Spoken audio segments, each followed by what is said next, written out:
आज का ये कार्यक्रम इसी का एक उदाहरण है। पीएम किसान सम्मान निधि भारत के किसानों का बहुत बड़ा संबल बनी है।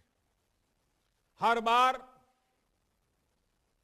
हर किस्त समय से हर साल हजारों करोड़ रुपए का ट्रांसफर बिना किसी बिचौलिए के, बिना किसी कमीशन के।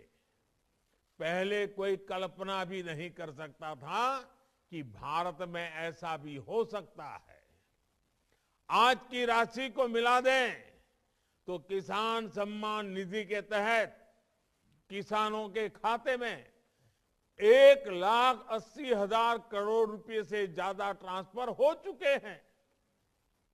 आज उनके छोटे छोटे खर्चों के लिए ये किसान सम्मान निधि बहुत काम आ रही है। छोटे किसान इस राशि में से अच्छी क्वालिटी के बीज खरीद रहे हैं, अच्छी खाद और उपकरणों का इस्तेमाल कर रहे हैं।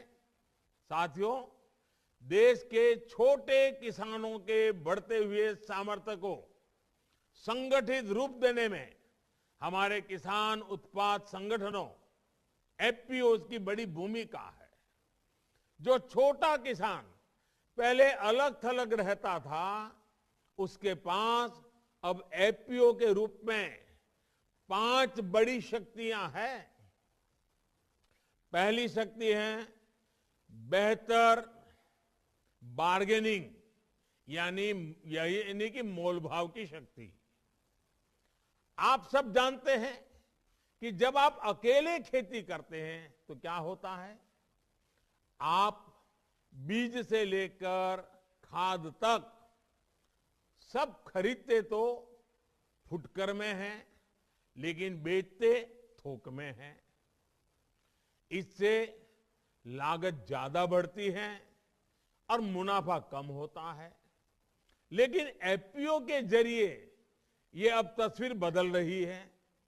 एफपीओ के माध्यम से अब खेती के लिए जरूरी चीजें किसान थोक में खरीदते हैं और रिटेल में बेचते हैं।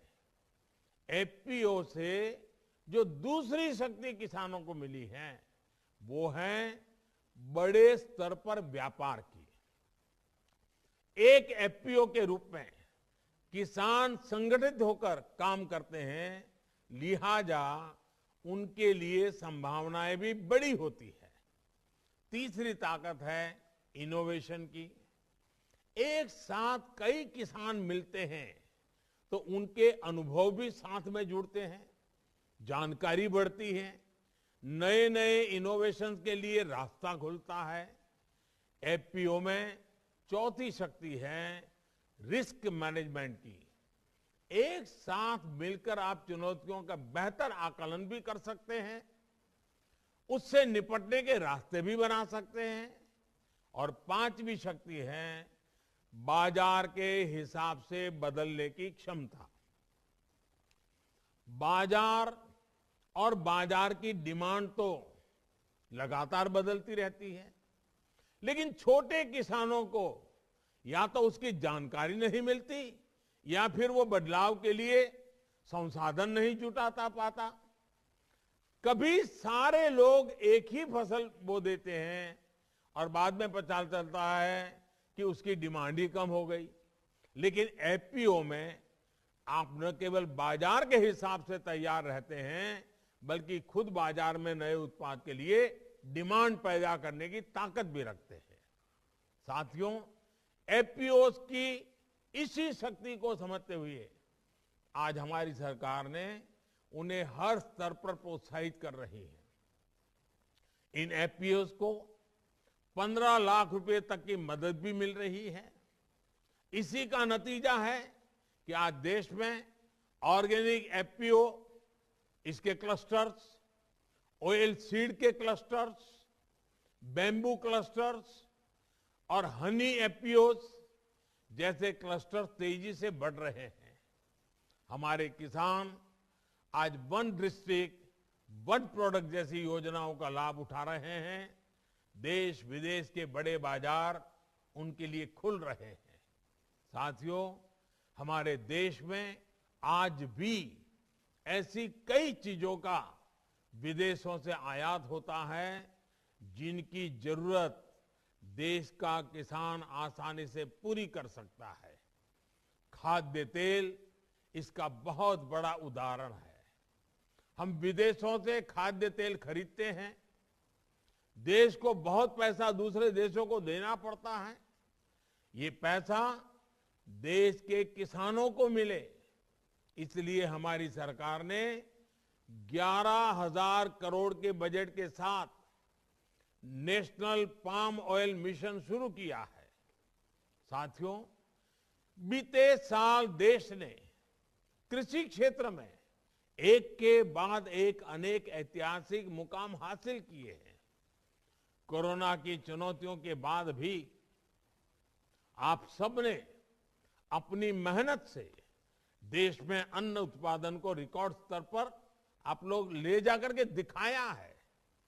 बीते साल देश का अनाज उत्पादन 300 मिलियन टन तक पहुंचा है। हॉर्टिकल्चर, फ्लोरिकल्चर, बागवानी, फल फूल की खेती में अब उत्पादन 330 मिलियन टन से भी ऊपर पहुंच गया है। 6-7 वर्ष पहले की तुलना में देश में दूध उत्पादन भी लगभग 45% बढ़ा है। यही नहीं, अगर किसान रिकॉर्ड उत्पादन कर रहा है तो देश एमएसपी पर रिकॉर्ड खरीद भी कर रहा है। सिंचाई में भी हम पर ड्रॉप मोर क्रॉप को बढ़ावा दे रहे हैं। बीते वर्षों में प्रधानमंत्री कृषि सिंचाई योजना के जरिए करीब 60 लाख हेक्टेयर जमीन को माइक्रो इरिगेशन से, टपक सिंचाई से जोड़ा गया है। प्राकृतिक आपदा में किसानों को जो नुकसान होता था, जो दिक्कत होती थी, उसे कम करने का भी हमने प्रयास किया है। प्रधानमंत्री फसल बीमा योजना से किसानों को मिलने वाला मुआवजा 1 लाख करोड़ से भी ऊपर पहुंच गया है। ये आंकड़ा बहुत महत्वपूर्ण है। देश भर के किसानों ने करीब 21,000 करोड़ रुपए ही प्रीमियम के तौर पर दिए, लेकिन उन्हें मुआवजे के तौर पर 1 लाख करोड़ रुपए से ज्यादा मिले। भाइयों और बहनों, फसलों के अवशेष हो, पराली हो, ऐसी हर चीज से भी किसान को पैसा मिले, इसके लिए प्रयास तेज किए हैं। कृषि अवशेषों से बायोफ्यूल बनाने के लिए देश भर में सैकड़ों नए यूनिट्स लगाई जा रही हैं।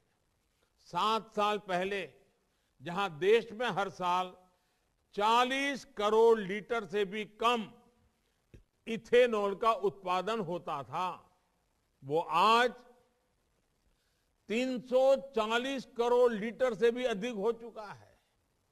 साथियों, आज देश भर में गोवर्धन योजना चल रही है। इसके माध्यम से गांव में गोबर से बायोगैस बनाने के लिए प्रोत्साहन दिया जा रहा है। बायोगैस का उपयोग बढ़े, इसके लिए भी देश भर में प्लांट लगाए जा रहे हैं। इन प्लांट से हर साल लाखों टन उत्तम ऑर्गेनिक खाद भी निकलेगी, जो किसानों को कम दाम पर उपलब्ध रहेगी। जब गोबर का भी पैसा मिलेगा तो ऐसे पशु भी बोझ नहीं लगेंगे जो दूध नहीं देते या जिन्होंने दूध देना बंद कर दिया है। सब देश काम आए, कोई बेसहारा ना रहे, ये भी तो आत्मनिर्भरता ही है। साथियों, पशुओं का घर पर ही इलाज हो, घर पर ही कृत्रिम गर्भाधान की व्यवस्था हो, इसके लिए आज अभियान चलाया जा रहा है। पशुओं में फूट एंड माउथ डिसीज, खुरपका मुंह पका के नियंत्रण के लिए भी टीकाकरण मिशन चल रहा है। सरकार ने कामधेनु आयोग का भी गठन किया है। डेयरी सेक्टर के इंफ्रास्ट्रक्चर के लिए हजारों करोड़ रुपए का विशेष फंड बनाया है।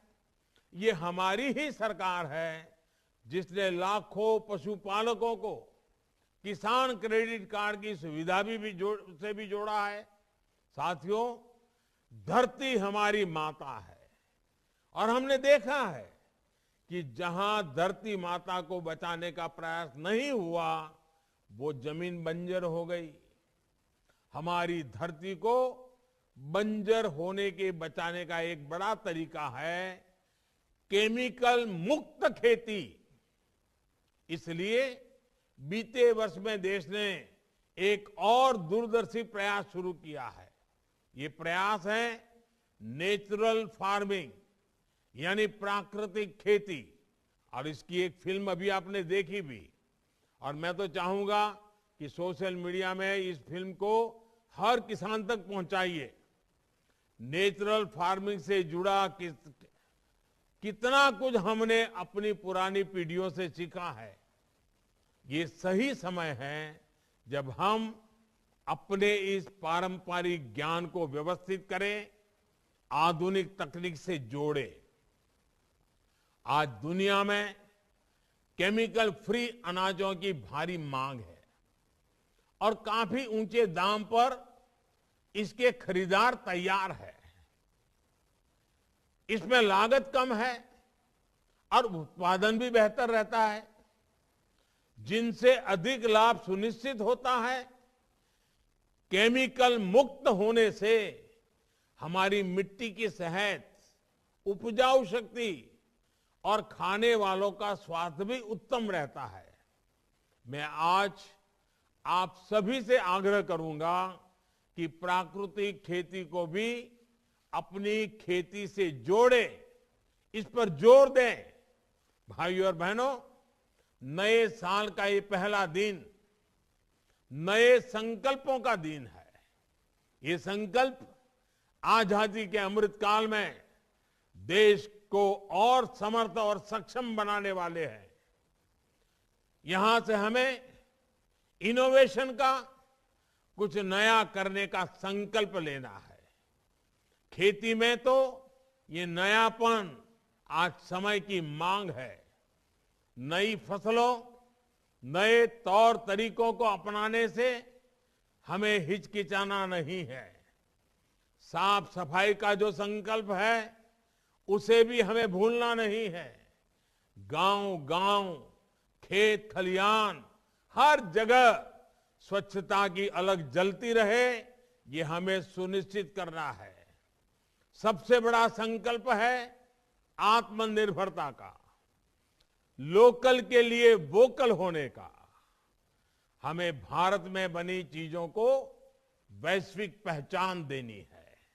इसके लिए जरूरी है कि भारत में पैदा होने वाले, भारत में बनने वाले हर सामान, हर सर्विस को हम प्राथमिकता दें। हमें याद रखना है कि हमारे आज के कार्य अगले 25 वर्षों की हमारी विकास यात्रा की दिशा तय करेंगे।